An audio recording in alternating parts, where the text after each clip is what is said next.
Liliana thought the hard part was getting her boss to admit he loved her. Then the scandal broke. The internet called her a gold digger, and she learned that loving a billionaire meant becoming public property. The question was whether their love was strong enough to survive the spotlight. Welcome back to Proudly Black Stories, my beautiful, amazing Pride family. You all have been so supportive, and I promise to always try my best to give you the best stories as I learn and improve every day. If this is your first time coming across my video, do comment below where you're watching from and hit subscribe to officially join the Pride family. Now, let's get into today's story. The first time Hillary Smith noticed Liliana Fisher, she was arguing with his head of security in the lobby of Smith Holdings on a Tuesday morning in late September. He was on his way to a board meeting, mind already 3 moves ahead in a negotiation that would either save 200 jobs or gut them, when he heard her voice cut through the marble and glass atrium like a bell, clear and unafraid.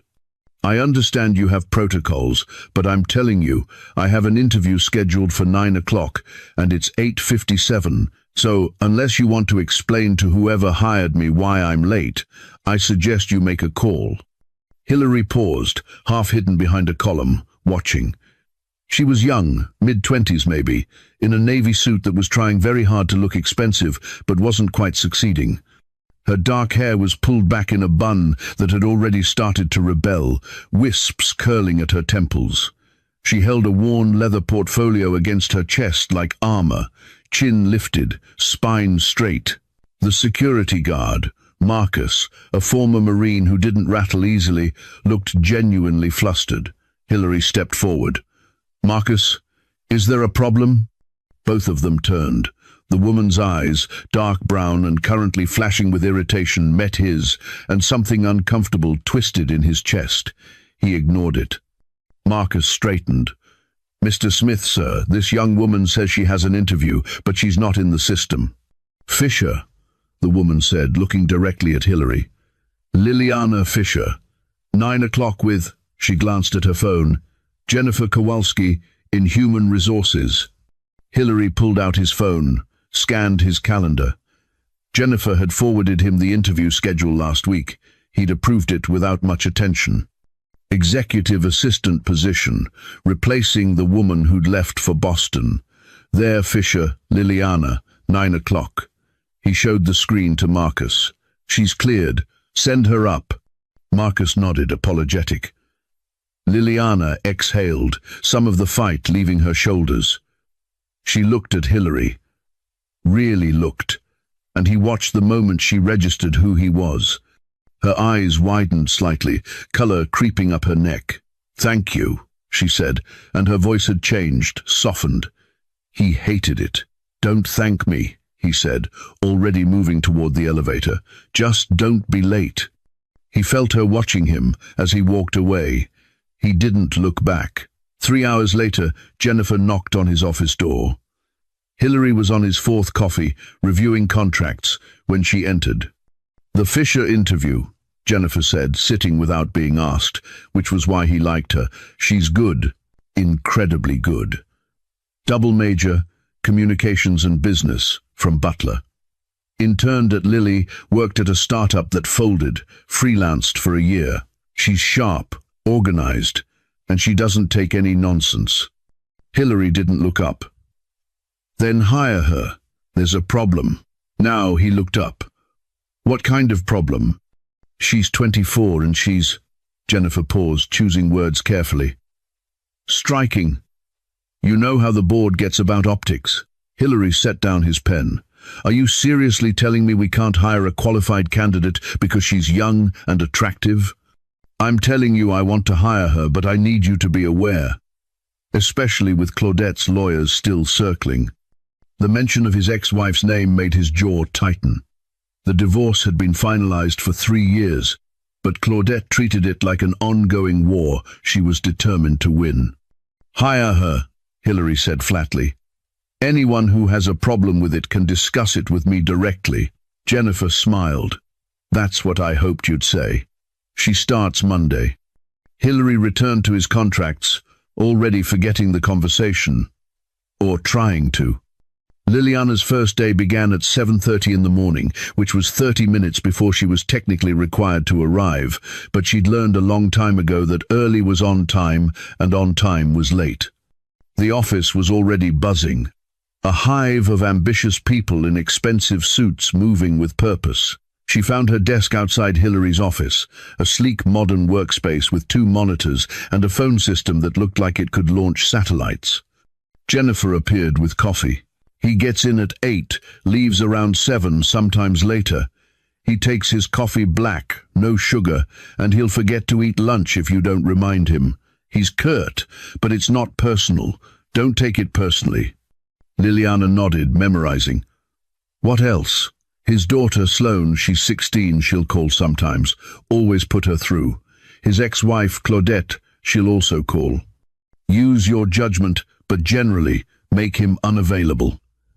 And Jennifer's expression turned serious. He's a good man, probably the best I've ever worked for. But he's been through a lot. He doesn't, she paused, he doesn't let people in. So don't expect warmth. Expect competence and respect, if you earn it. At 8:03, the elevator doors opened and Hillary Smith stepped out, flanked by 2 men in suits, all of them talking rapidly about stock positions and market volatility. He was taller than Liliana remembered, at least 6'2", in a charcoal suit that was definitely bespoke, hair dark with silver threading through it, cut precisely. He had the kind of face that would photograph well but looked better in motion, all sharp angles and intensity. He didn't glance at her as he passed. The 2 men peeled off, Hillary disappeared into his office, and 30 seconds later, the intercom on her desk buzzed. I need the Henderson files, the revised contract from legal, and whoever scheduled me for a lunch meeting today needs to unschedule it. I don't do lunch meetings. Liliana pressed the button. Good morning, Mr. Smith. The Henderson files are already on your desk, left side. Legal sent the contract an hour ago. It's in your email, flagged priority. And you scheduled the lunch meeting yourself 2 weeks ago with Senator Braun. It's regarding the infrastructure bill. Would you still like me to cancel? Silence. Then, no. Thank you. She smiled at her computer screen. Small victory.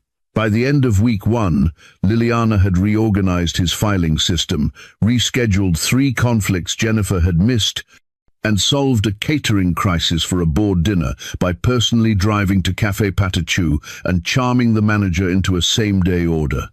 Hillary hadn't said much beyond directives and the occasional fine or good, but she'd caught him watching her twice, expression unreadable. It was Friday evening, nearly 8, and the office had emptied hours ago. Liliana was finishing expense reports when Hillary emerged from his office, jacket off, tie loosened, sleeves rolled to his elbows. She'd never seen him even slightly disheveled. It was, she realized with some alarm, extremely attractive.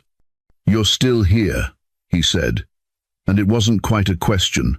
Almost done, she replied, not looking away from her screen, even though she could feel his presence like heat. It's late. He crossed to her desk, and she could smell his cologne now, something clean and expensive with cedar undertones. Liliana. She looked up. He was standing close enough that she had to tilt her head back to meet his eyes, and those eyes were tired, she realized, shadows underneath them. You don't have to prove anything, he said quietly. Jennifer gave you a good recommendation. You're doing excellent work. Go home.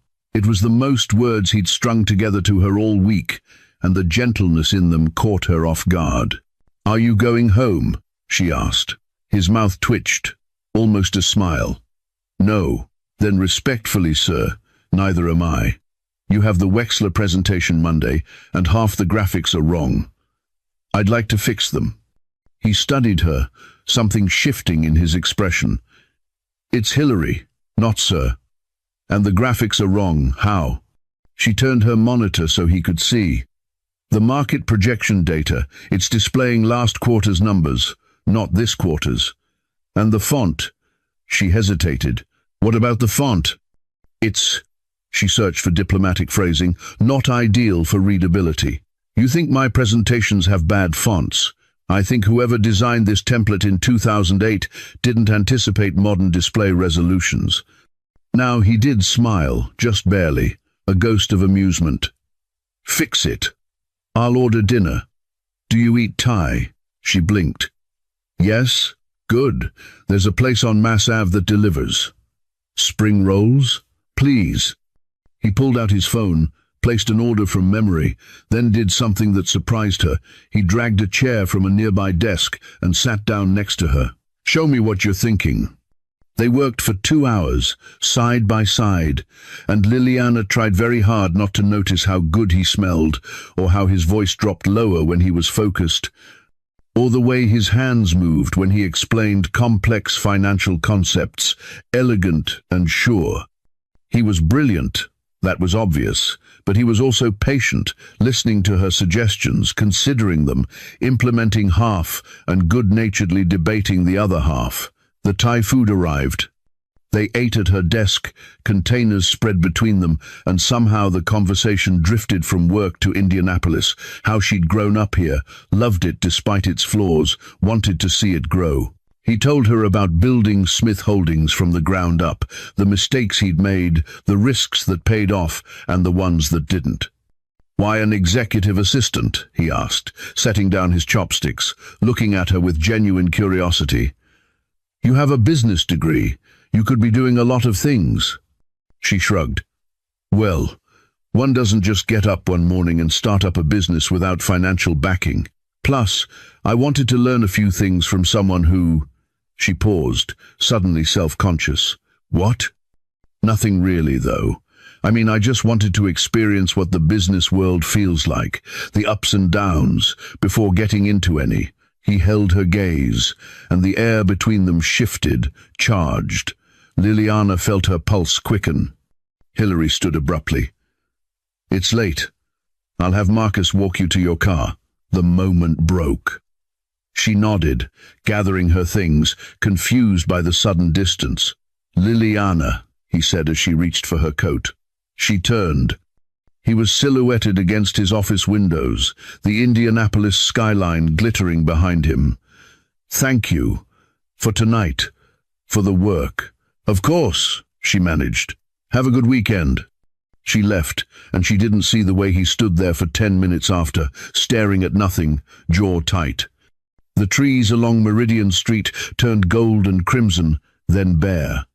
Liliana fell into the rhythm of Hillary's life, learning his patterns, anticipating needs before he voiced them.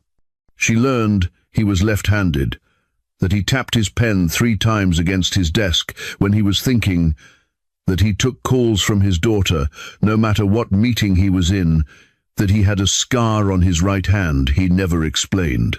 She learned he was kind in ways people didn't notice, quietly ensuring employees could leave early for their kids' school events, personally writing recommendations for interns, remembering birthdays. The cold, ruthless businessman reputation was, she realized, armor. Underneath, he was just someone who cared too much and had been hurt for it. She also learned she was in trouble. It started small. The way her heart jumped when he said her name, the way she found excuses to stay late, hoping he'd emerge from his office and they'd talk like they had that first Friday, the way she dreamed about his hands, his voice, the ghost of his smile. It was a problem. A significant problem. The first crack in his armor came on a Wednesday in mid-November. Liliana was confirming his schedule when her phone rang, an unknown number. She almost didn't answer. Hello? Is this Liliana Fisher? A woman's voice, smooth and cold. Yes. Who's calling? Claudette. I believe you work for my ex-husband. Liliana's stomach dropped. Ma'am, if you'd like to speak with Mr. Smith, I can transfer you. I'd like to speak with you, actually. How old are you, dear? The condescension dripped like poison. Liliana kept her voice level. I'm not sure how that's relevant. Otze, I'm not sure how that's relevant. You sound young. Let me give you some advice, woman to woman. Hillary is very good at making people feel special, particularly young, attractive women. But he's not a good man, no matter what he's told you. He's cold, selfish, and he destroys everything he touches. Just ask his daughter.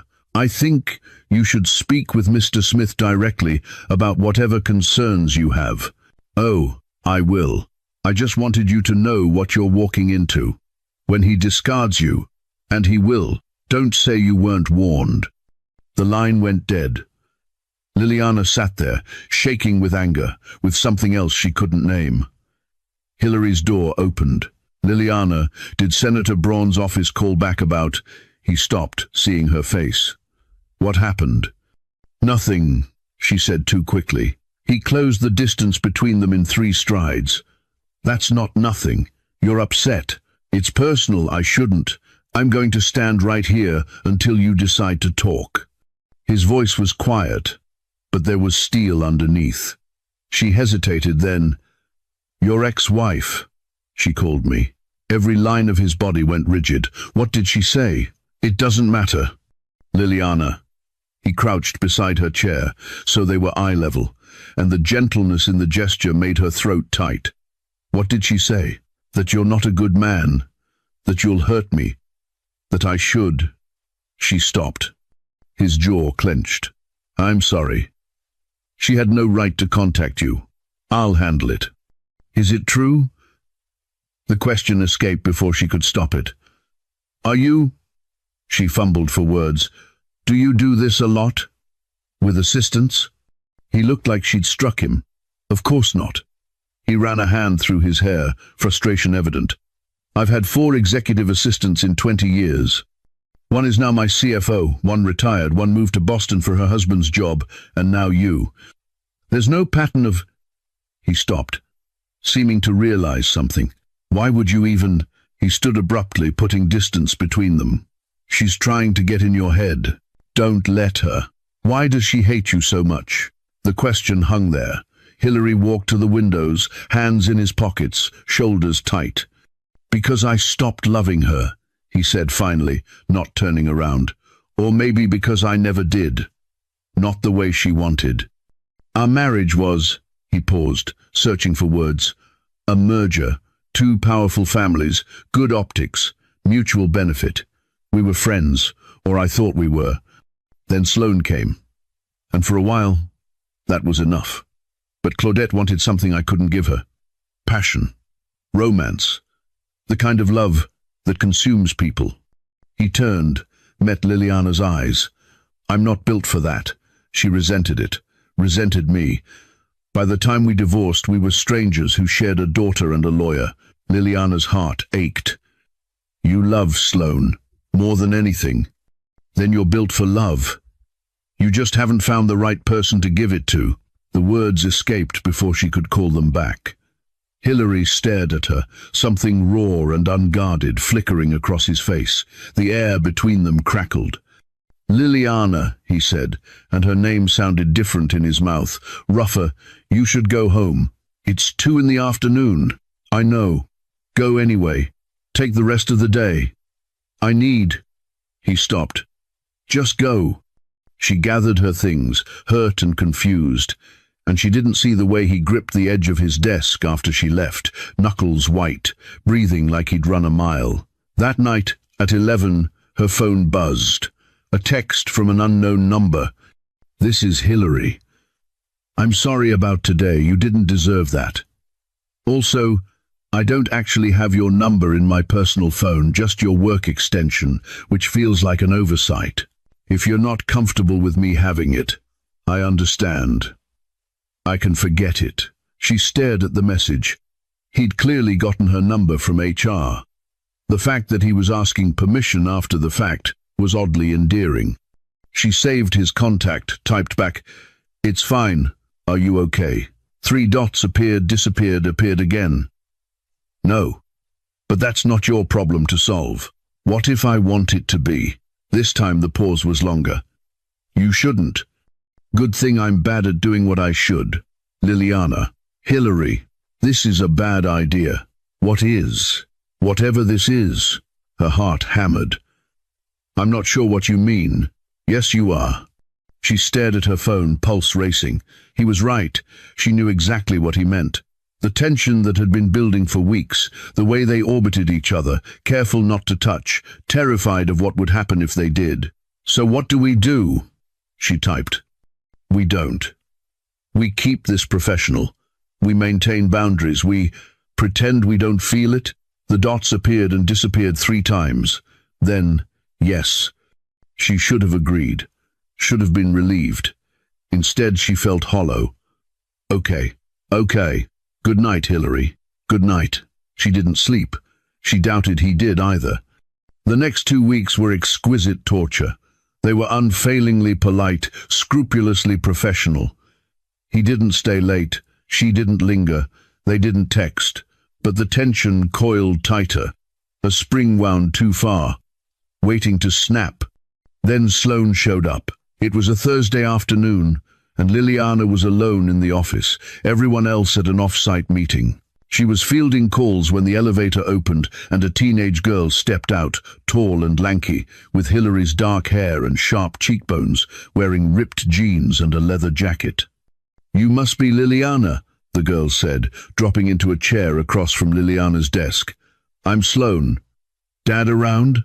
He's at a meeting downtown, back in an hour. Does he know you're coming?" "Nope." Wanted to surprise him. Sloane studied her with unsettling directness. "You're younger than the last one." Sloane grinned. "So, what's the deal with you and Dad?" Liliana's face went hot. "There's no deal. I'm his assistant." "Uh-huh. And I'm the Queen of England. Nice to meet you, peasant." "Sloane, relax. I'm messing with you, but for real. He talks about you, like, a lot. Liliana organized this. Liliana solved that. Liliana suggested this approach. It's very—" She waved her hand, telling, "He appreciates competent work." "Sure. That's why he smiles at his phone now. Definitely work-related." Liliana's heart stumbled. "He doesn't." "He does. Look, I'm going to be straight with you because I like your vibe. My dad is," Sloane chose words carefully, "locked down. Has been since the divorce, maybe before. My mum really did a number on him, but lately he's been different, lighter. And the only thing that's changed is you. So, whatever you're doing, keep doing it." "I'm not doing anything." "Okay, miss." Before Liliana could respond, the elevator dinged. Hillary stepped out, saw his daughter, and his entire face transformed. The guarded businessman vanished, replaced by something open and warm. "Sloane, sweetheart, what are you doing here?" Sloane launched herself at him. He caught her easily, hugging her tight, and Liliana's chest constricted at the sight. This was Hillary, undefended, unafraid. This was love. "Mom's being psycho about college applications," Sloane said into his shoulder. "Needed a break. Can I stay at yours this weekend?" "Always. You know that." He pulled back, hands on her shoulders. "You okay?" "Better now." Sloane glanced at Liliana, smirked. "Your assistant is pretty. You didn't mention that." Hillary's expression shuttered immediately. "Sloane, what?" "She is. I'm just observing." Liliana stood. I'll give you privacy." "Stay," Hillary said too quickly.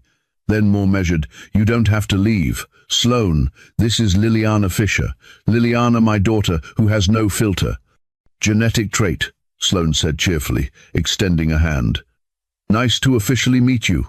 Liliana shook it, charmed despite herself. "You too." "So, Liliana," Sloane said, settling into a chair, clearly planning to stay, "tell me everything. How do you deal with my dad's control freak tendencies? I make very detailed spreadsheets." Sloane laughed. Hillary's mouth twitched. "I'm not a control freak." Crossen was Rogin Knight, Con 10 Prussen. Both women looked at him. He sighed. "I like organization. You color-code your socks," Sloane said. "Efficiency. You plan meals 3 weeks in advance. Practical." Liliana bit back a smile. Seeing them together, the easy affection, the teasing, cracked something open in her chest.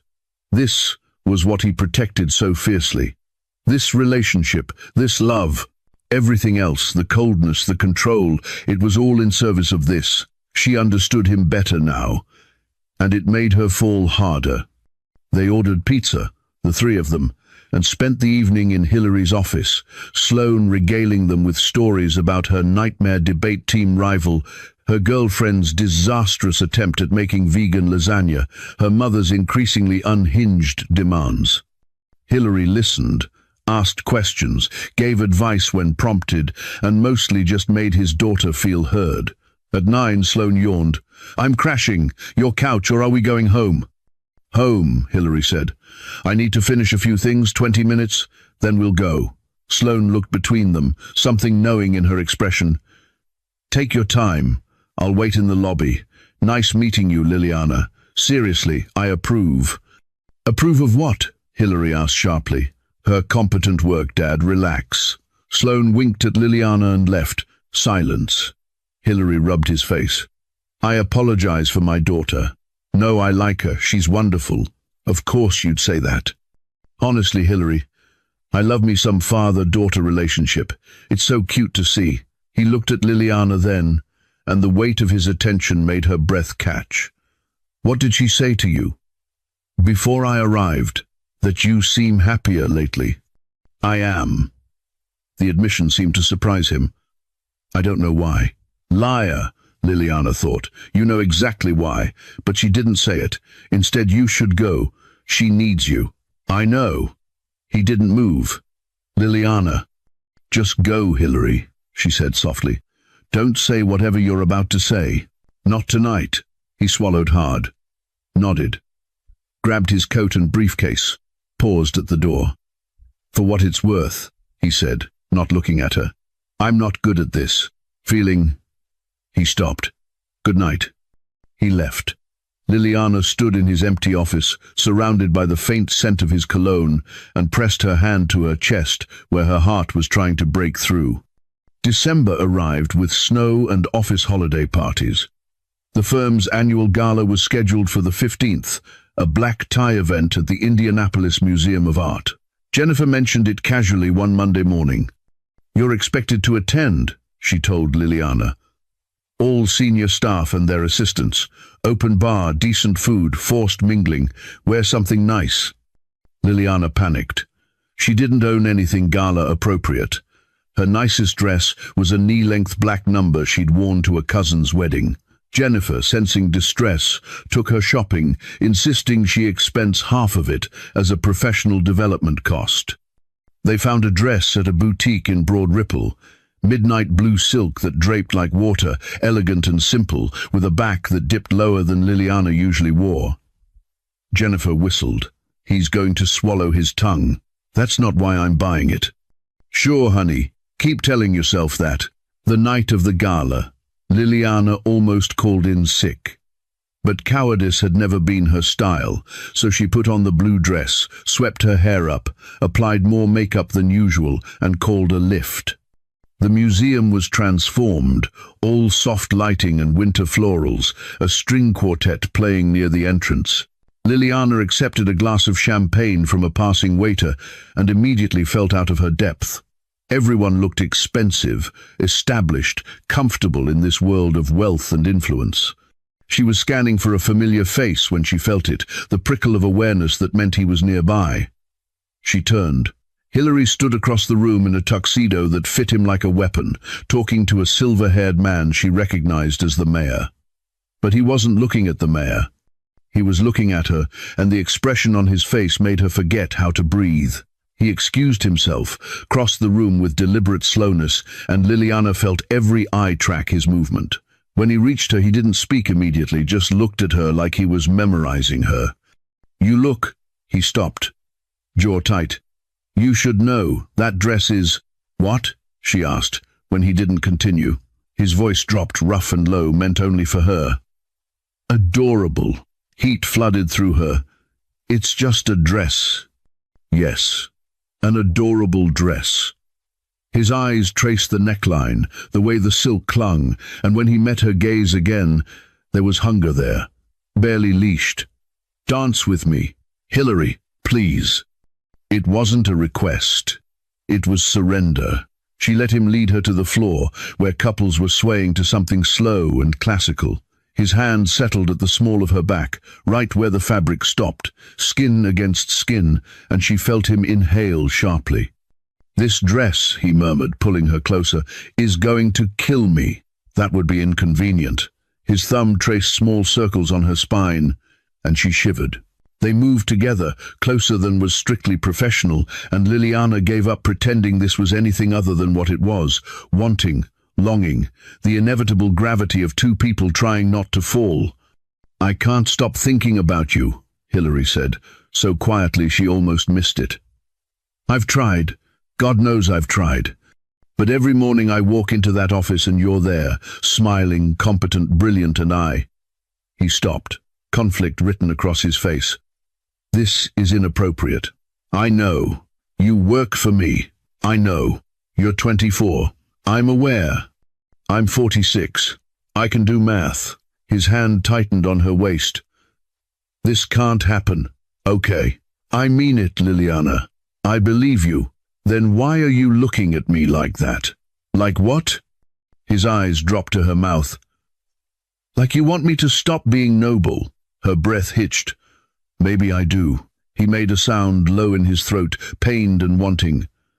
"You don't know what you're asking. Then tell me." They'd stopped moving, standing still while other couples swirled around them, lost in each other. "If I start this," Hilary said, voice barely controlled, "if I let myself have you, I won't be able to stop. I won't be gentle or easy or any of the things you deserve. I'll want everything. And I'll ruin you for anyone else, because I'm selfish enough, desperate enough, to make you mine in every way I know how." Liliana felt the words in her bones, molten and dangerous. "What if I want to be ruined?" He closed his eyes like she'd hurt him. "Don't say things like that." "Why not?" "Because my control is hanging by a thread and you're—" He opened his eyes, and the raw need there stole her breath. "You're pulling it apart." "Nicey." "Liliana." "Take me home, Hilary." He went rigid. "You don't mean that." "I do. Take me home. Yours or mine, I don't care." For a long moment he just stared at her, warring with himself. Then, voice rough as gravel, "Get your coat." Her heart slammed against her ribs. "What?" "Get your coat," he repeated, already stepping back, hand falling away from her waist like it burned. "I'm taking you home. To your apartment. Alone. Because if I don't leave right now, I'm going to do something we'll both regret in a room full of people who already watch me too closely." Disappointment and relief warred in her chest. "Hilary, please," he said, and the desperation in it stopped her. "Please let me do the right thing. While I still can." She wanted to argue, wanted to push, but the look on his face, torn and aching, made her relent. "Okay." They collected their coats in silence. He insisted on driving her himself, despite her protests, and the car ride was thick with tension. She watched the city lights blur past, hyper-aware of him beside her, the way his hands gripped the steering wheel, the muscle jumping in his jaw. When they pulled up to her building, he put the car in park but didn't turn it off. "I'll wait until you're inside." Liliana unbuckled her seatbelt, turned to face him. "Are we going to talk about what just happened?" "No. Hilary. If I talk about it, if I think about it—" He stopped, eyes straight ahead. "I'll change my mind. I'll follow you upstairs. And we both know how that ends." "Would that be so terrible?" He finally looked at her, and the longing in his face was almost painful. "Yes. Because you deserve someone who can offer you a future. Not a man with an ex-wife who will destroy you for sport, and a life so complicated you'll drown in it. You deserve simple, easy, uncomplicated." "What if I don't want simple?" His hand reached out, seemingly without his permission, and cupped her face with devastating gentleness. "What if I can't give you anything else?" "What?" She leaned into his touch. "You're already giving me more than you know." He stroked her cheekbone with his thumb, studying her like she was something precious and fragile. He admitted quietly, I haven't been scared in 20 years, but you terrify me. Why? Because you make me want things I gave up on, and I don't know if I'm strong enough to survive losing you when you realize what a mistake this is. It's not a mistake. You can't know that. Neither can you. They sat there, his hand on her face, her hand covering his, the engine running, both of them afraid to move. I should go, Liliana whispered, not moving. Yes, Hillary agreed, not pulling away. Neither of them moved for another 30 seconds. Then, with visible effort, he dropped his hand. Good night, Liliana. She grabbed her clutch, opened the door, paused. For the record, I think you're wrong, about all of it. She walked to her building, felt his eyes on her the whole way. When she reached the door, she looked back.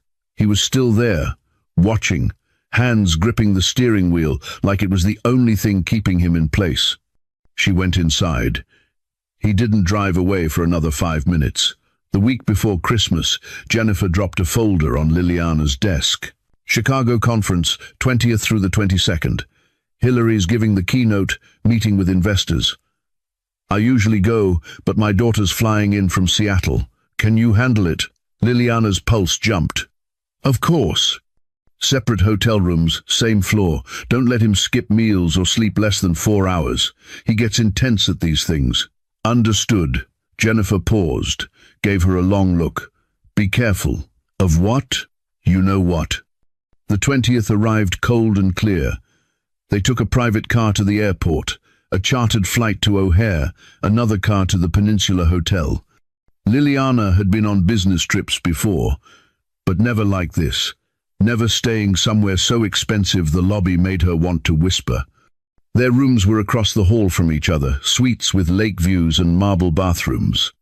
Hillary knocked on her door an hour after check-in. Dinner with the board at 7, he said, leaning in her doorway, tie already loosened. Business casual. And Liliana? Yes? His eyes traced her face. Try not to look as beautiful as you did at the gala. I need to actually focus tomorrow. He left before she could respond, and she stood there, heart racing, wondering how she'd survive 2 days of this. Dinner was at some restaurant with a Michelin star and portions the size of Liliana's palm. She sat beside Hillary, acutely aware of every accidental brush of their arms, every time his hand came close to hers on the table. He was in his element here, commanding and brilliant, and watching him work was intoxicating. Afterward, walking back to the hotel through Chicago's glittering December streets, he asked, "Want to walk a bit? I'm not tired yet." They wandered down Michigan Avenue, past decorated windows and late-night shoppers, and it felt dangerously like a date. Hillary pointed out buildings he admired, told her stories about deals made and lost in this city, and Liliana memorized the sound of his voice, the way his breath clouded in the cold. They stopped in front of a massive Christmas tree in Millennium Park, lights reflecting off the bean, and Hillary turned to her. "Can I ask you something?" "Of course." "Why me?" She blinked. "What? You could work anywhere. For anyone. Why stay at Smith Holdings?" "Why stay?" He paused. "Near me when you know this." He gestured between them. "Whatever this is complicated at best and disastrous at worst." Liliana considered lying, playing it safe. But they were in Chicago, away from the office and the rules, and she was tired of pretending. "You're a good businessman. Who wouldn't want to work for your company?" He stared at her, something breaking open in his expression. "Liliana, yes," she answered. He stepped closer, and she could see her reflection in his eyes. "Can I be honest with you about something?" "I'm listening." "I'm in love with you." The words fell like stones, heavy and irrevocable. "I've been fighting it for months, telling myself it's inappropriate, impossible, a dozen other excuses. But the truth is, I'm completely, terrifyingly in love with you, and I don't have the first idea what to do about it." The world narrowed to his face, his words still echoing. "Hillary, you don't have to say anything. I just needed you to know. Before I lose my nerve. Before I talk myself out of..." She kissed him, rose on her toes, grabbed his coat, and kissed him with everything she'd been holding back for months. He froze for half a second, shocked, then made a sound somewhere between a groan and surrender, and kissed her back. His hands came up to frame her face, angling her how he wanted, and he kissed her like a man starving, like she was oxygen, and he'd been drowning. When they finally broke apart, both breathing hard, he pressed his forehead to hers. "We shouldn't," he started. "If you say we shouldn't do this, I'm going to scream." A breathless laugh escaped him. "I was going to say we shouldn't be doing this in public where anyone could see." "Oh." His thumb traced her lower lip, eyes dark. "My room or yours?" Her stomach flipped. "Yours is probably nicer. I don't care about nice. I care about you, in a bed, letting me show you exactly how long I've wanted this." Heat pooled low in her belly. "Then yours. Now." They walked back to the hotel, moving too fast to be casual, took the elevator in charged silence, and the second his door closed behind them, he had her pressed against it, mouth on hers, hands in her hair. He kissed her, slower, thorough and claiming. His hands slid down her sides, learning her shape, and when she arched into him, he groaned. "You have no idea how many times I've imagined this," he said roughly, kissing down her neck. "How many nights I've laid awake thinking about touching you, tasting you, making you say my name." She shivered. "Show me." He walked her backward to the bed, never breaking contact, and laid her down with a gentleness that contradicted the hunger in his eyes. He shrugged off his jacket, loosened his tie, and Liliana watched, mesmerized. "You're staring," he said, mouth quirking. "You're worth staring at." He climbed over her, caging her in, and the weight of him, the heat, made her dizzy. "I need you to understand something," he said, voice low and serious. "This isn't casual for me. This isn't just physical. If we do this, you're mine, completely, and I don't share." Possessiveness should have annoyed her. Instead, it sent a thrill down her spine. He kissed her hard, demanding, hands mapping her body like he was memorizing it. When he slipped the straps of her dress down, exposing her, he stopped, just looking. "Perfect," he murmured. "You're perfect." He kissed his way down her body, worshipful and thorough, and when he settled between her thighs, she gasped. "Hillary." "Say my name like that again," he commanded, voice rough. "I want to hear it while I make you fall apart." He did, twice, before she pulled him up, desperate to feel all of him. He shed the rest of his clothes, and she took a moment to appreciate the lean strength of him before he settled over her again. "Last chance," he said, even as his body betrayed how much he wanted this. "We can stop. If you stop now, I'll never forgive you." He smiled, genuine and bright, and it transformed his face. "Then hold on to me." He entered her slowly, giving her time to adjust, and the intimacy of it, the way he watched her face, murmuring praise and promises, made her chest ache.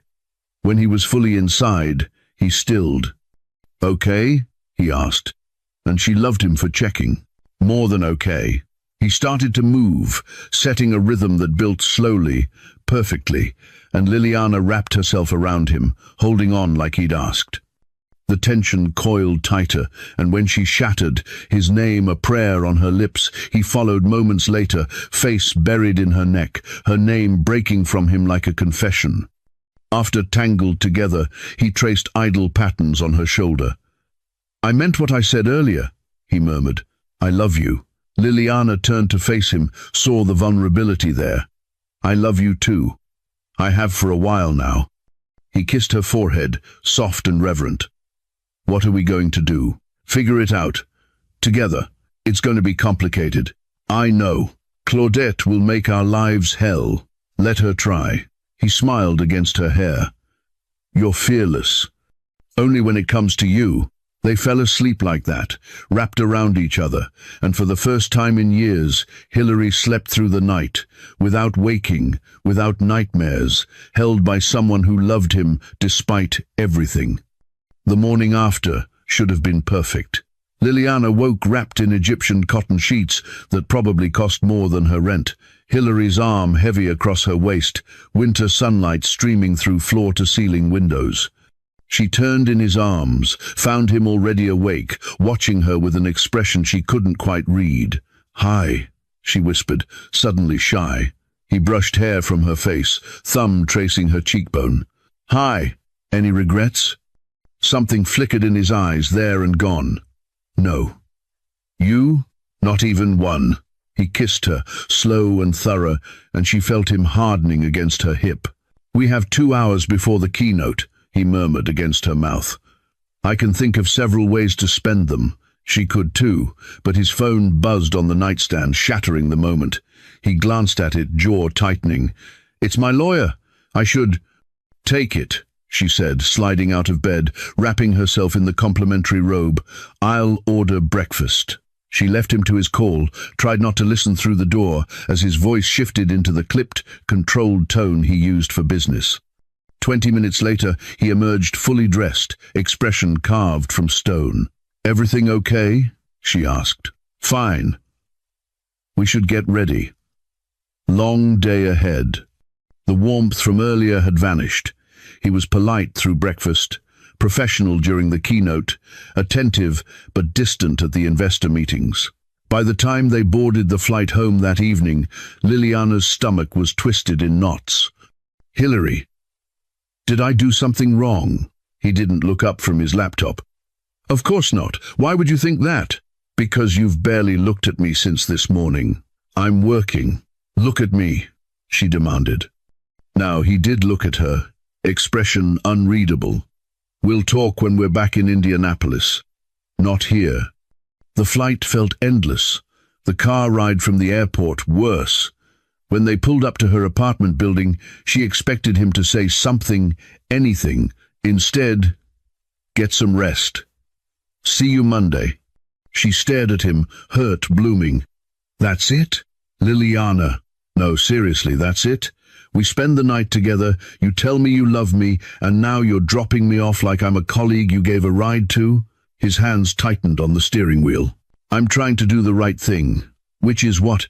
"Exactly. Give us both space to think clearly." "Without—" He stopped. "Without what?" "Without me touching you and forgetting all the very good reasons this is complicated." She softened slightly. "What if I don't want space? That's why I'm insisting on it." He finally looked at her, and the conflict in his face was painful to see. "Please, just give me the weekend. I need to think."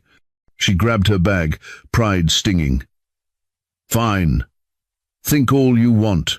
She didn't wait for a response, just went inside, and she didn't cry until she heard his car pull away. Monday morning arrived cold and grey. Liliana got to the office at 7:15, steeling herself.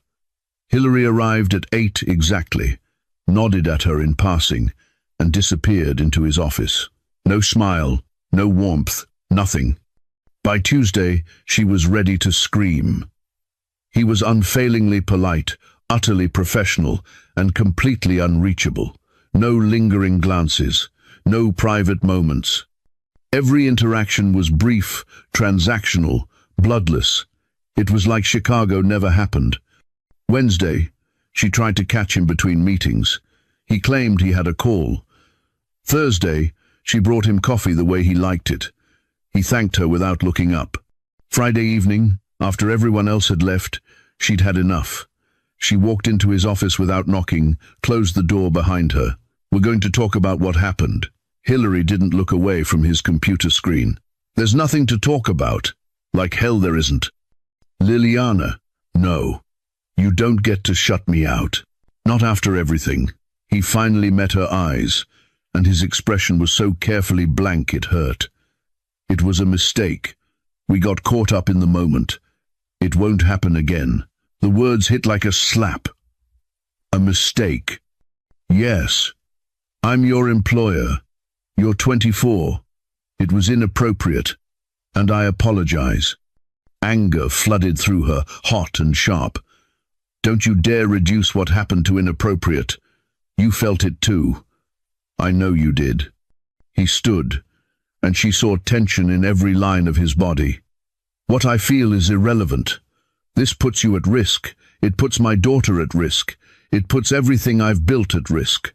So, that's it? You just shut it off?" His jaw clenched. "Yes, God. You really are as cold as everyone says." She saw him flinch, barely perceptible, but it was there. Good. She wanted him to hurt like she was hurting. She turned to leave, hand on the door. "For the record," she said without looking back, "you're a coward." She left, didn't slam the door, but closed it with careful control, which somehow felt more damning. She grabbed her coat and bag, made it to the elevator before the tears came. Hillary stood alone in his office, breathing hard, hands braced on his desk. He wanted to go after her, wanted to pull her back, kiss her, until she understood he was doing this for her, to protect her. But he stayed frozen, because this was right. This was necessary. His phone rang. Claudette. "Of course," he answered, voice flat. "What do you want?" "Hillary, darling." Her voice was sugar over poison. "We need to talk about the custody arrangement.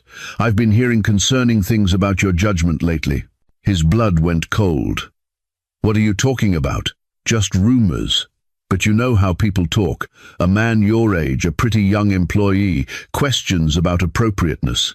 It would be such a shame if those rumors affected our daughter." The threat was crystal clear. "Stay away from my staff, Claudette. I'm just looking out for Sloane's best interests, as any good mother would. Think about it, darling. Think very carefully about your choices." She hung up. Hillary stared at his phone, then with a roar of frustration swept everything off his desk. Papers scattered, his coffee mug shattered, and still the rage didn't subside. He'd done the right thing, pushing Liliana away. So why did it feel like he'd just destroyed the best thing in his life? That night, alone in his penthouse, Hillary poured 3 fingers of bourbon he didn't drink. He stood at the windows overlooking the city, ice melting in the glass, and tried to convince himself this was for the best. He was protecting her from the nightmare of his life, the vindictive ex-wife, the public scrutiny, the inevitable heartbreak when she realized he was too damaged to give her what she deserved. But every fiber of his being screamed to go to her, to apologize, to admit he was terrified because he'd fallen in love with her, and he didn't know how to do that without destroying everything. He looked at the bourbon, set it down untouched, picked up his phone, put it down, picked it up again. At 1:45 in the morning, he gave up fighting. He grabbed his coat and keys and drove through rain that had started falling like the sky was grieving with him. Liliana's apartment was dark when he arrived. He sat in his car for 10 minutes, arguing with himself, before finally getting out. He was soaked by the time he reached her door. He knocked before he could change his mind. She opened it in an oversized t-shirt and sleep shorts, eyes red-rimmed, shocked. "Hillary? What?" It wasn't a mistake. The words came out raw, desperate. She stared at him. "Then why?" "Because I'm terrified. Because my ex-wife will use you against me. Because you deserve someone who isn't this broken. Because I'm falling for you, and I don't know how to do that without ruining your life." Her expression crumpled. She stepped aside. "Come inside. You're soaking wet." He followed her in, dripping on her hardwood floor, feeling like an idiot and unable to care. She grabbed a towel, handed it to him. He took it, but didn't use it, just stood there staring at her. "I tried to stay away," he said quietly. "I lasted 3 days. That's how weak you make me. You're not weak. I am when it comes to you, completely powerless." He ran the towel through his hair absently. "Claudette called me. Right after you left. She knows something happened between us, I don't know how, and she's threatening to use it in a custody battle. She'll drag you through the mud, call you every terrible name, make your life hell. And his voice broke, "I can't watch that happen. I can't be the reason you get destroyed." Liliana crossed to him, took the towel from his hands, set it aside. That's my choice to make, not yours. You don't understand what she's capable of. Then tell me. Stop trying to protect me and just talk to me. So he did. They sat on her worn couch, him still damp from the rain, her tucked against his side, and he told her everything. About his marriage to Claudette, how it had been cold and transactional from the start, an arrangement between families more than a love match. How Claudette resented him for having primary custody, for being the parent Sloane preferred, for moving on with his life while she stayed bitter. How his daughter was the only purely good thing he'd ever made, and he'd burn the world down before he let anyone take her from him. "I've spent 20 years building walls," he said, voice rough with exhaustion, keeping people at a distance. Being exactly what everyone expects, controlled, strategic, unfeeling. And then you walked in, and you just... He stopped, searching for words. "What?" "You walked through every wall like they were made of paper. You made me laugh, made me want to be better, made me feel things I'd convinced myself I was incapable of feeling." He turned to look at her. "You made me human again, and it scares the hell out of me." Liliana took his hand, laced their fingers together. "I'm scared too, but I'd rather be scared with you than safe without you. You say that now. But when the scandal hits, when your name is dragged through the press, when people call you a gold digger and worse, let them. I know the truth. You know the truth. That's all that matters." He pulled her closer, buried his face in her hair, breathing her in. "I don't know how to be what you need. Maybe I just need you to stop running." They stayed like that, tangled together on her couch, and at some point, exhaustion claimed them both.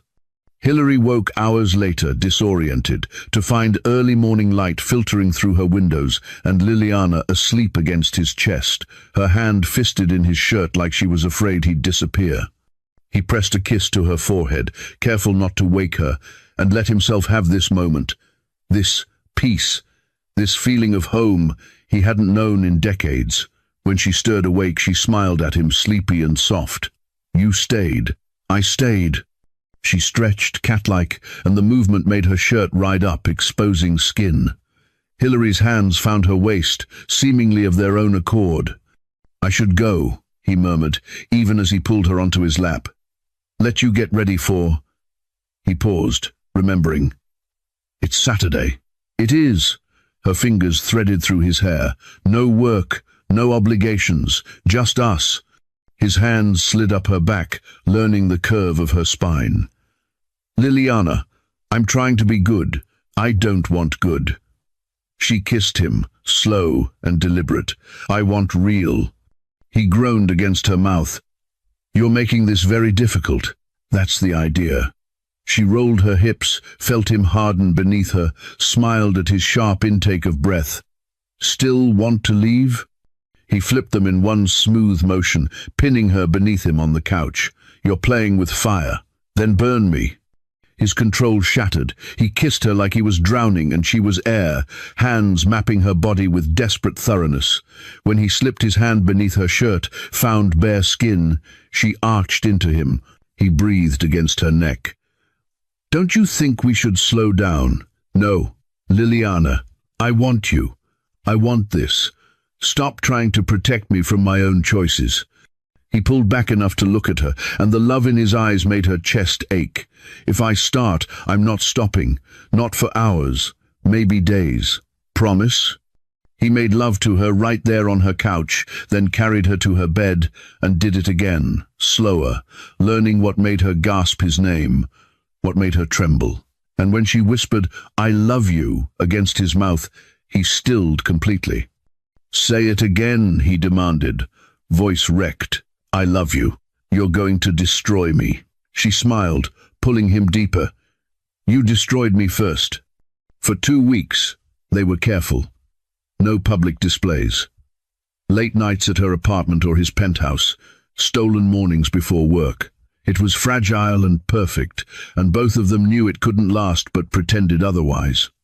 Liliana learned that Hillary was surprisingly playful in private, that he had a wicked sense of humor he never showed at work, that he liked to cook and was terrible at it. He learned that she sang off-key in the shower, that she had a sweet tooth she tried to hide, that she was fiercely competitive at board games and a sore loser. They talked about everything and nothing. He told her about building his company from scratch, the failures that taught him more than successes. She told him about growing up without a father, about the anger she still carried, the abandonment she'd never fully processed. "He left when I was 12, she said one night, curled against Hillary's chest in his bed. "Just got in his car one day and drove away. We got a postcard 3 months later from California." That was it. Hillary's arms tightened around her. "I'm sorry. I used to think it was my fault, that I wasn't enough to make him stay." "Liliana, look at me." He cupped her face, made her meet his eyes. "You are more than enough. You're everything. And your father was a fool who didn't deserve you." She kissed him for that, and he made love to her with such tenderness she cried, and he kissed away every tear. But on a Wednesday morning in early January, their fragile bubble shattered. Liliana was getting coffee in the break room when she overheard 2 junior associates talking.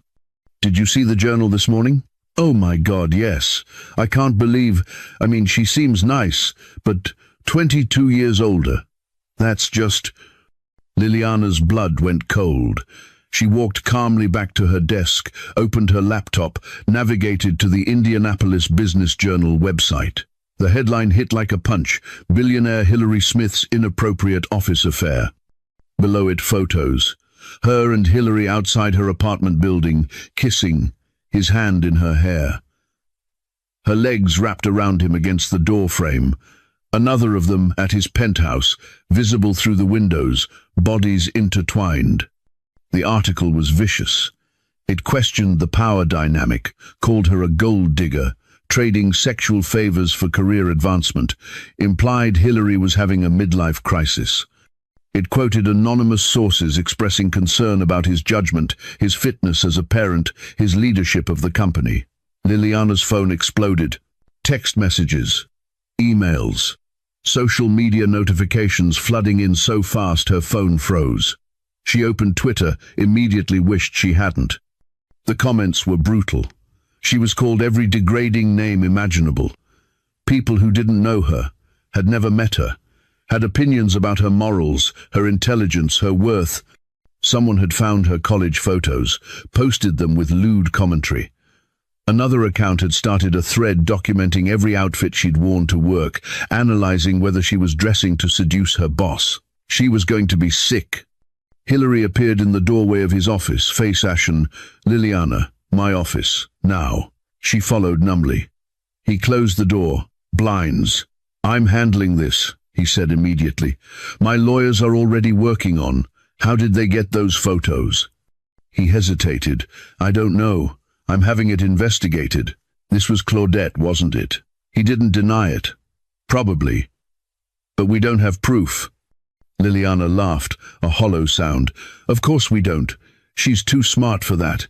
She wrapped her arms around herself. "Have you seen what people are saying about me? Don't read it. Don't look at any of it." "How can I not? My name is everywhere. My face is..." Her voice cracked. "I can't even walk to my car without someone taking photos." Hillary crossed to her, tried to pull her close. She stepped back. "Don't. Not here." That's what started this. Pain flashed across his face. "We'll get through this. Will we? Because your lawyers are probably advising you to distance yourself, to make a statement ending the relationship, protecting the business." His silence was answer enough. "Oh my God." She stared at him. "You're actually considering it." "I'm considering what's best for everyone involved." "You mean what's best for you? For your company? For your custody case?" No, that's not fair. Isn't it?" Anger was easier than hurt. "What's the plan, Hillary?" "I take a leave of absence. Disappear until this blows over. Let you pretend I don't exist. Just until the custody hearing is over. Just until I'm not an inconvenience anymore." You're not an inconvenience. You're what? An embarrassment? A liability? You're the woman I love." His voice rose, frustration breaking through. "And I'm trying to protect you from the worst of this. By hiding me? By acting like I'm the problem? By keeping you out of the line of fire? Claudette will use this. She'll go for full custody. She'll destroy everything So let her try. Fight back. Show everyone that what we have is real and worth defending. I am fighting back. By being strategic, by not handing her ammunition." Liliana looked at him and saw the fear there. Not of losing the custody battle, of losing control, of being vulnerable in a way he'd spent decades avoiding. "You're a coward," she said quietly. He flinched like she'd struck him. "Maybe I am, but I'm a coward who's trying to keep his daughter. You can have both, Hillary. Sloane and me. You can have both if you're brave enough to try. What if I'm not?" The question hung between them, raw and honest. Liliana felt something inside her break. "Then I guess we're done here." She walked out of his office, sat at her desk, and with shaking hands typed an email. Resignation, effective immediately. Professional, cold, every word a small death. She attached it to an email addressed to Hillary and Jennifer, her finger hovering over send for 30 seconds before pressing it. Done. She packed her desk in under 10 minutes. Personal photos, the plant she'd brought to make the space homier, the good pens she'd bought herself. Jennifer appeared, stricken. "Liliana, wait. You don't have to. I do, but thank you. For everything." She left the building for the last time, made it to her car, and let the tears flow. She cried the entire drive home, then cried in her apartment until she had nothing left. Hillary read her resignation 17 times. Each word was a knife, clean and precise. Effective immediately. Best of luck with everything. He opened his desk drawer, pulled out a small velvet box he'd been carrying for a week. Inside, a ring. Simple platinum band with a single diamond, elegant and perfect, and utterly Liliana. He'd bought it the day after Chicago, had been terrified to give it to her, waiting for the right moment. He closed the box, put it back in the drawer, poured himself a drink he didn't finish. His phone buzzed. "Sloane, you're an idiot, Dad." He closed his eyes. "I know. She quit. I saw it online. People are celebrating like they won something. Aren't you going to fight for her? It's more complicated than that." "It's really not. You love her. She loves you. Mum is being psychotic as usual. The solution is telling Mum to shove it and keeping the girl. But you're too scared, so you're doing the stupid thing instead. Sloane, I'm embarrassed for you, honestly. I thought you were braver than this." She hung up. Hillary stared at his phone, his daughter's words echoing. He'd raised a woman who didn't back down from fights, who stood up for what she believed in. When had he stopped doing the same? 2 weeks, dragged by like years. Liliana moved in with her friend Maya, took a job at a small non-profit working with underserved communities. The pay was terrible, the office was cramped, but no one there cared about her personal life. She was just Liliana, not the woman from the photos, the scandal, the headlines. She told herself she was fine, told Maya she was moving on. But at night, alone, she ached for him, for his voice, his hands, the way he made her feel seen and valued and loved. Maya dragged her to a charity gala on a Saturday night, insisting she needed to get out, be around people. Liliana agreed only because Maya wouldn't stop pestering, and because the non-profit she worked for was catering the event. She'd be invisible in her black server's uniform, pouring wine and clearing plates. The gala was at the Indianapolis Museum of Art, the same venue where she'd worn the blue dress and danced with Hillary and felt her entire world shift. She tried not to think about it as she carried a tray of champagne through the crowd.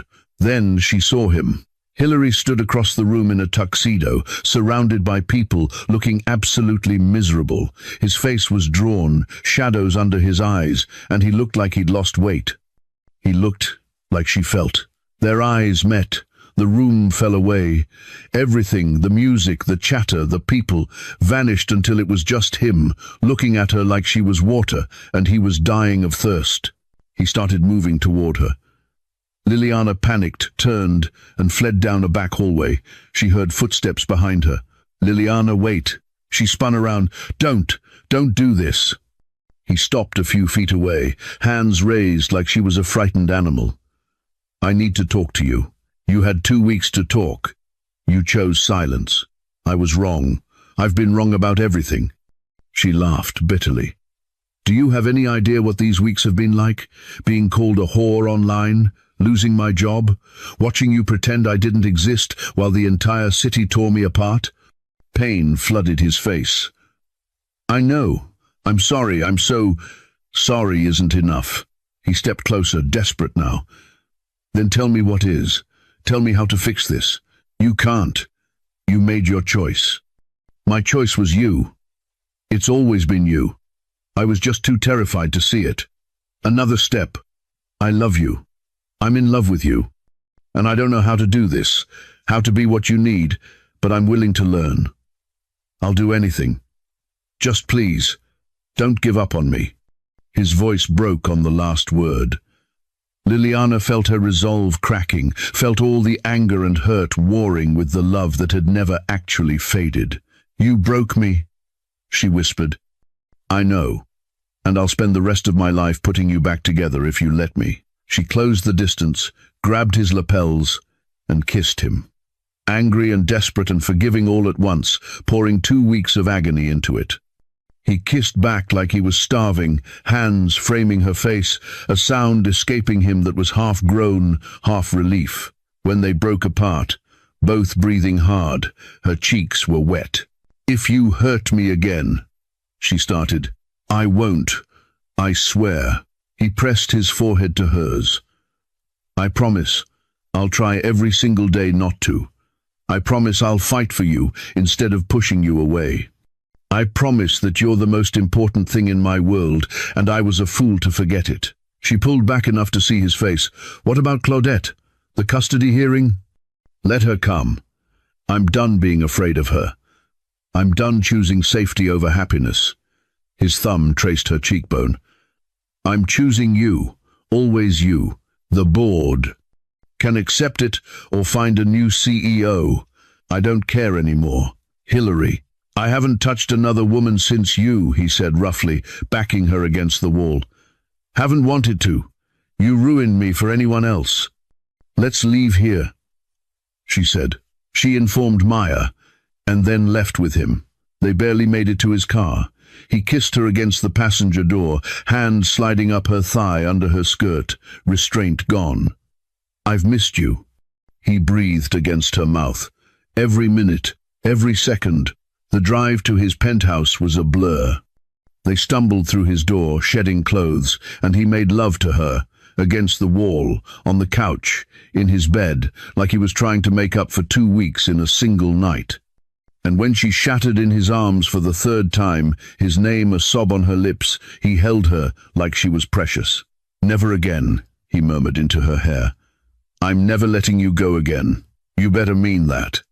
"I do, so much that—" He reached for his jacket, discarded on the floor, pulled out the small velvet box. Her breath caught. "Hillary, I'm not asking yet," he said quickly. "I just want you to know. I bought this the day after Chicago. I've been carrying it ever since, too scared to give it to you, and then I was too stupid, and I want you to see it. To know I was serious. That I am serious." He opened the box. The ring caught the light, simple and perfect. Liliana's eyes filled with tears. "It's beautiful. It's yours, when you're ready. No pressure. No expectations. Just whenever you're ready." She kissed him, soft and slow. "Ask me tomorrow." He smiled against her mouth. "Yeah? Yeah." They fell asleep tangled together, and neither noticed the car idling across the street, or the man inside photographing them through the penthouse windows, or the email being sent to Claudette Smith with the subject line, "More ammunition." 1 week later, Hillary sat in a conference room at the Marion County Courthouse, flanked by his lawyers, while Claudette's legal team systematically tried to destroy him. "Mr. Smith, is it true that you engaged in a sexual relationship with an employee more than 20 years your junior?" Hillary's lawyer objected. The judge overruled. Hillary met his ex-wife's attorney's eyes steadily. "Yes." "And is it true that this relationship caused a public scandal that reflected poorly on your company and, by extension, your judgment?" "The relationship didn't cause the scandal. The invasion of our privacy did. But you acknowledge the relationship was inappropriate given the power dynamic." "No. I acknowledge that two consenting adults fell in love. There was no coercion, no abuse of power. Liliana Fisher is brilliant and capable, and she chose to be with me of her own free will." Claudette's lawyer smiled like a shark. "Yet, she resigned shortly after the affair became public. Doesn't that suggest she felt pressured?" "It suggests I was an idiot who pushed away the best thing in my life because I was afraid. But I'm not afraid anymore." "Beeless." The lawyer moved on, bringing up his work hours, his travel schedule, painting a picture of an absent father. Hillary's lawyer countered with testimony from Sloane's teachers, her friends' parents, all describing Hillary as devoted and present. Then they called Sloane to the stand. She walked in wearing a navy dress Hillary had never seen, hair pulled back, looking older than her 16 years. She was sworn in, sat down, and met her mother's eyes with zero warmth. "Sloane," Claudette's lawyer began gently, "do you feel safe with your father, given his recent behavior?" Sloane looked at the judge. "Can I just say what I want to say instead of answering loaded questions?" The judge's mouth twitched. "Go ahead, Miss Smith." "Okay, so my dad isn't perfect. He works too much sometimes. He's weird about organization, and he can't cook worth a damn. But he's there. Every school event, every debate tournament, every 3 a.m. panic attack about college applications. He listens. He cares. And yeah, he fell in love with someone younger. So what? Liliana makes him happy. She makes him laugh. I've never seen him like this before, and it's good." She turned to face Claudette directly. "Mom wants custody because she's mad." Dad moved on. "Not because she actually wants me. She barely even calls. When I visit her, she's on her phone the whole time or out with friends. Dad's the one who knows my favorite foods, my friends' names, that I'm allergic to penicillin. Dad's the one who showed up when I came out, who met my girlfriend and made her feel welcome, even though I could tell he was internally freaking out." The courtroom was silent. Hillary's eyes were wet. "If you give her custody," Sloane finished, looking at the judge, "I'll run away. I'm not kidding. I'll disappear, and Dad will lose his mind looking for me. So please don't do that to either of us." She was excused. As she walked past Hillary, she squeezed his shoulder. He caught her hand, held it for a moment, overwhelmed. Liliana sat in the gallery, watching, and she couldn't take it anymore. She stood. "Your Honor, may I speak?" The judge looked surprised but nodded. "Approach." Liliana walked to the front, aware of every eye on her. She looked at Claudette, at Hillary, at the judge. "My name is Liliana Fisher. I'm the woman in the photos. And yes, I'm younger than Mr. Smith. Yes, we worked together. But I need you to know, he didn't pursue me. I pursued him. He fought it. He tried to protect me from exactly this, from being dragged through the mud and judged by people who don't know me." She turned fully toward Claudette. "You're not doing this for Sloane. You're doing this because you can't stand that he's happy. That he found someone who sees him as more than a bank account or a trophy husband. You want to punish him for moving on, and you're willing to hurt your daughter to do it." Back to the judge. "Hillary Smith is the most honorable man I've ever met. He's patient and kind, and he loves his daughter more than anything in this world. If you take Sloane from him, you're punishing a good father for having the courage to fall in love. And that's not justice. That's cruelty." She walked back to her seat in silence. Hillary stared at her, eyes bright, mouthing thank you. The judge called a recess. 27 minutes later, she returned. "I've reviewed all the evidence and testimony," she began, "and I find no compelling reason to alter the current custody arrangement. Joint custody remains in effect. Primary residence with Mr. Smith. This court finds no evidence of unfitness or behavior that would endanger the minor child. We're adjourned." The gavel came down. Claudette looked murderous. Hilary exhaled like he'd been holding his breath for hours. Outside the courthouse, reporters swarmed. Hilary ignored them, scanning the crowd until he found Liliana. He crossed to her, pulled her aside. "You didn't have to do that." "Yes, I did." He cupped her face, oblivious to the cameras. "I love you." He kissed her, slow and deep, and in front of everyone. Reporters, lawyers, Claudette. Let them see, let them know. When he pulled back, he kept her close. "Remember yesterday when you said I should ask you tomorrow?" Her heart stuttered. "Hilary, it's tomorrow." He pulled the ring box from his jacket pocket. "But I'm doing it right this time." He dropped to one knee on the courthouse steps. Liliana's hands flew to her mouth. "Liliana Fisher, you walked into my life when I'd given up on feeling anything real. You're brave and brilliant, and you make me want to be better. I don't deserve you, but I'm selfish enough to ask anyway. Will you marry me?" She was crying, nodding. "Yes."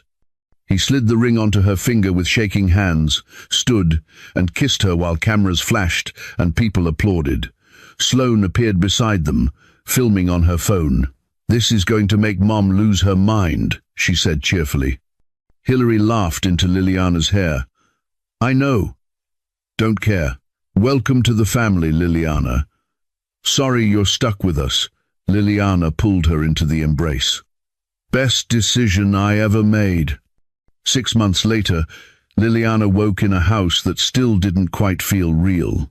The Meridian Kessler estate was sprawling, far too big for 2 people, with gardens she was slowly filling with roses and lavender, a library Hilary had designed specifically for her, and a kitchen with windows overlooking the lawn, where she had her coffee every morning. This morning, she found Hilary already in the garden, barefoot in jeans and a t-shirt, hair still messy from sleep. He was assembling something, muttering under his breath. "What are you doing?" she called from the doorway. He looked up, smiled that rare, genuine smile she loved. "Building a doghouse. We don't have a dog. We will in about 3 hours." He walked over, handed her a folder. Inside, adoption papers from the Indianapolis Humane Society for a rescue golden retriever named Biscuit. Liliana's eyes filled. "You hate dogs." "I don't hate your dog." She kissed him, tasting coffee and morning and home. "You're getting soft in your old age. Only for you." He pulled her close, hands settling at her waist. "How'd you sleep?" "Better once you came back to bed." "Where'd you go at 5 a.m.? "Couldn't sleep. Too excited about the merger talks this week." She was COO of Smith Holdings now, a position she'd earned over 6 months of proving herself to the board, to the staff, to everyone who doubted her. The merger talks were her project, her strategy, and Hilary had stepped back to let her lead. "Nervous?" he asked, reading her expression. "Terrified. You're going to be brilliant. You always are." They spent the morning prepping, side by side in the study that was now theirs, debating tactics and reviewing numbers. At noon, Sloane arrived with her girlfriend Tessa, both of them loaded down with Thai food takeout. "We're invading for the weekend," Sloane announced. "Tessa's parents are being weird about the whole lesbian thing, so we're hiding here." Hilary hugged Tessa. "You're always welcome, both of you." They ate lunch in the garden, the 4 of them plus Biscuit, who arrived mid-meal and immediately claimed Sloane as his favorite.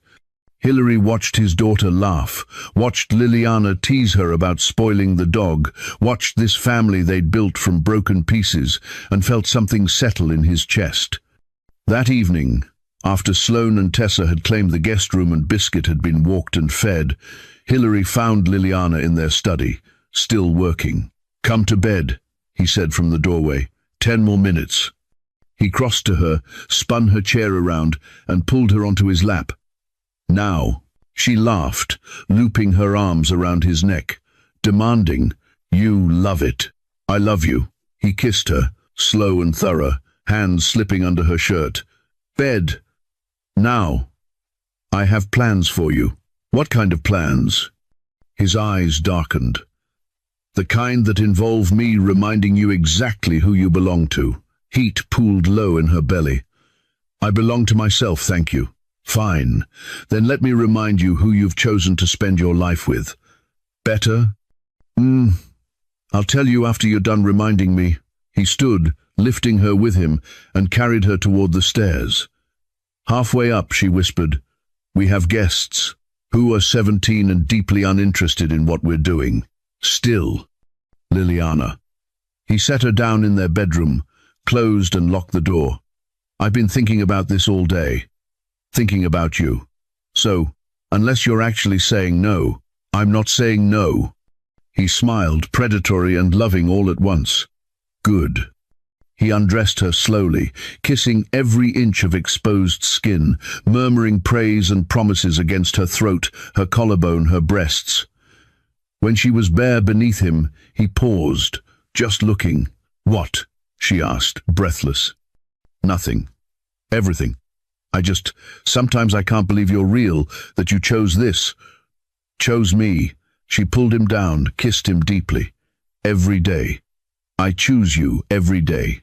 He made love to her with aching tenderness, whispering how much he loved her, how she'd saved him, how he'd spend his life making sure she never regretted this choice.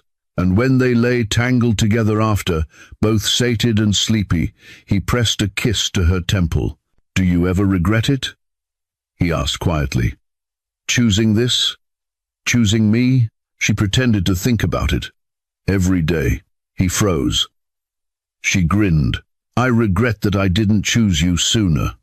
He huffed a laugh, tickled her in retaliation. She shrieked, and he covered her mouth with his hand, both of them laughing like kids. "I love you," he said when they'd calmed down. "Even when you're a brat.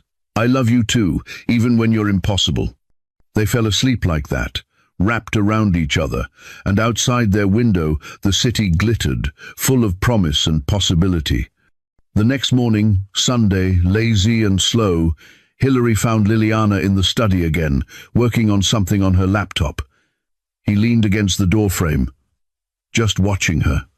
Hair piled messily on her head, wearing one of his shirts, completely focused. She was the most beautiful thing he'd ever seen. She looked up, caught him staring. "What?" "Nothing. You're doing the thing." "What thing?" "The thing where you look at me like—" She stopped, flustered. He crossed to her, pulled her up from the chair and into his arms.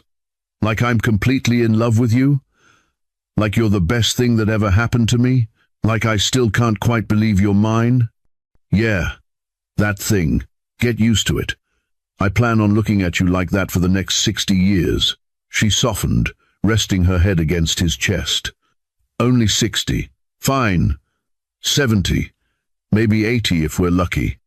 They swayed together in the quiet study, sunlight streaming through windows, and everything was exactly as it should be. "So," Liliana said after a moment, pulling back with a mischievous smile. "Office or bedroom?" He raised an eyebrow.